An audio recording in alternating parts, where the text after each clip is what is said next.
up at Galatasaray. All right, so the Gunners are really waking up at the right time.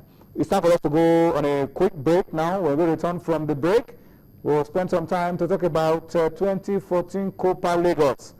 It's closing in on us. Team Nigeria is also getting ready. We'll be right back.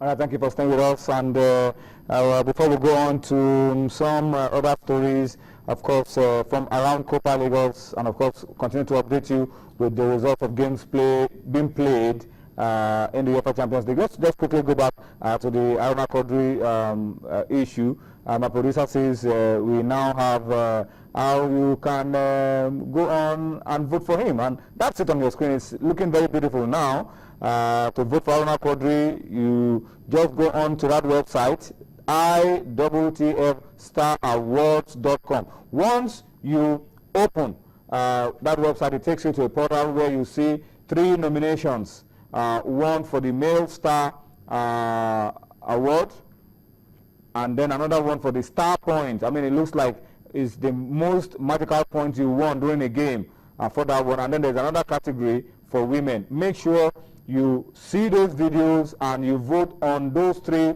categories, because if you vote 2 and leave one out, your entry won't go. You have to vote on all 3. So vote Aruna Quadri, the first one. Vote anybody of your choice in the second one, particularly women, because that's for the women. And then the third one, which is the Star Point, vote Aruna Quadri once again. And let's all make Aruna Quadri a winner, because we're told that no African has ever won any of these individual awards ever in the history of world table tennis. So let's make Aruna Quadri, let's make him a record breaker. Let's make him a record setter, I think. History maker. He's already made a lot of history by moving from 274 to 30 in the world in 1 year. But let's complete the year for him on a high by going on to that website, www.iwtfstarawards.com. Make this young Nigerian, humble Nigerian, a winner. Let him end 2014 as an award winner. All right. So that's just to update you around Aruna Quadri once again. Once again, I must say thank you to those working behind the scene for bringing that out for us. Gentlemen, Tunde, it's you particularly. You've been talking about cheerleaders. Okay, before we talk about COPA Lagos and the cheerleaders, let's just update you about Team Nigeria. At last, today, the coach of the Super Sand Eagles, that's what we call beach soccer team, unveiled a squad for the 2014 COPA Lagos. Nigeria had a fantastic record in this tournament, Cosmos. We've never lost a game. We've won every game. And so, a lot of expectation. Yeah, these guys have been in camp less than a week, but it's become a style. They still go out there and deliver. Yeah, a whole lot of expectation. However, it's really going to be tougher this time around. I mean, they played a friendly, and of course, the Yimba beat them by 7-6. Now, that shows that is like a baptism of fire for them already. We'll talk about the Yimba issue, because we'll talk about the clubs too. All right. But yeah. So, like I said, it's really going to be tougher. The opposition are going to be tougher. This is like the World Cup of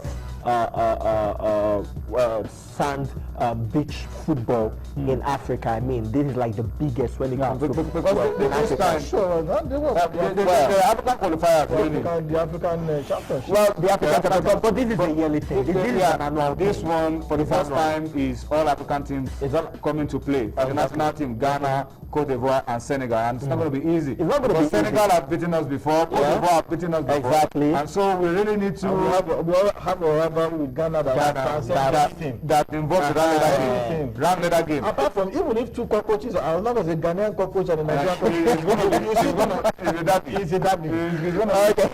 So, however, it is as far as I'm concerned, this is a tougher competition. Let's take a look at the team. Okay. The 10-man list released today for the Super Sand Eagles, and check out the names of those that have been included in our squad for the 2014 COPA Lagos. Well, some usual names that you see in this competition, like Ishaq Alawale, who is the captain of the team, is a veteran. Of the COPA Lagos. A lot of World Cups, a lot of African qualifiers. This guy is pretty experienced when it comes to the COPA Lagos and the Beach Eagles. Abu Aziz, remember, was on this show a couple of days ago. Okemere Ogbonaya, I mean, is also a veteran of Abdul Isa Victor Tale.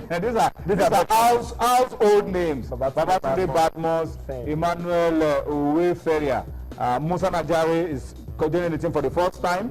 Danladi Isa joining the team for the first time, and we have Atiku Suleiman Bayo as well. So that's the 10-man list, a 10-man squad, Sand Eagles, that all eyes will be on today to do what we've always done. Yeah, it's a good mix of veterans and then new talents. I was afraid that maybe Coach Adamojo would play safe by calling players he knows, and because of the short campaign period. Yeah, but the back of the team are those that we have worked with before. Exactly, but normally because of the short campaign period, you're expecting to call players who have played in the competition before. But now you have thrown up 3 new names, 3 new talents for to who also gain experience in this competition, going forward into the African qualifiers as well. So that means he's looking beyond the Copa Ligos, looking forward into the African Beach Soccer Championship itself. So I'm just pleased that he's looking at it that way. The fact that he's mixing established talent with newcomers.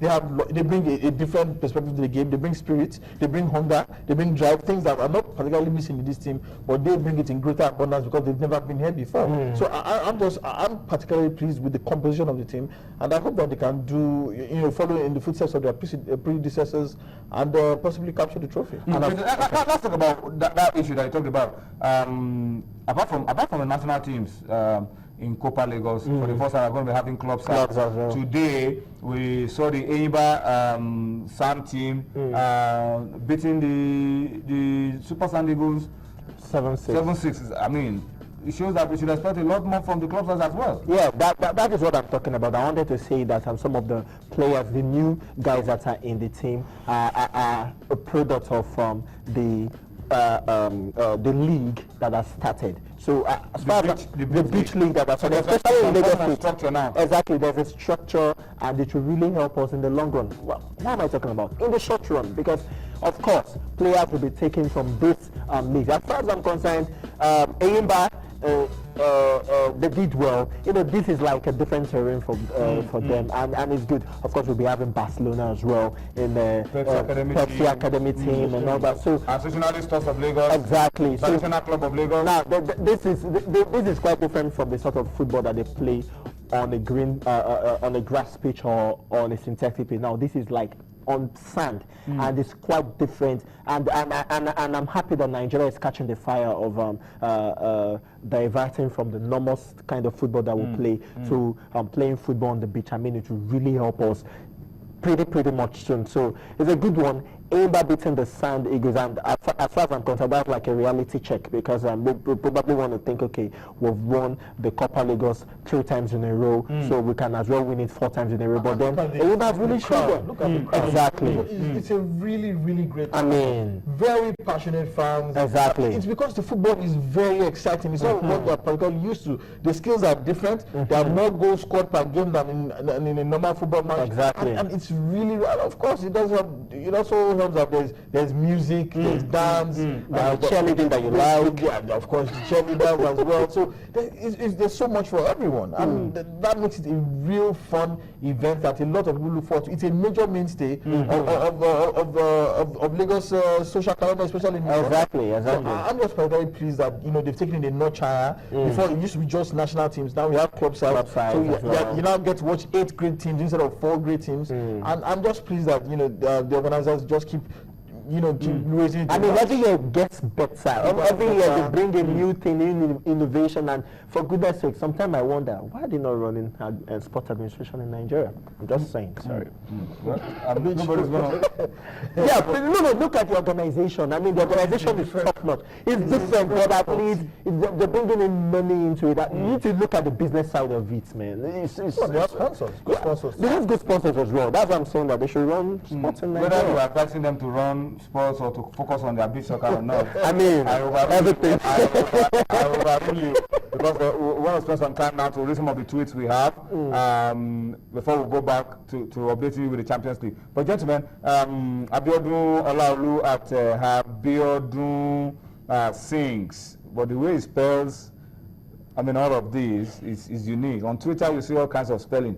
It's when you call everything out that it tries to make sense. All right. It says, can we finally move on now? Obviously talking about the FIFA letter. get our football out of the courts and the boardroom and get it onto the pitch.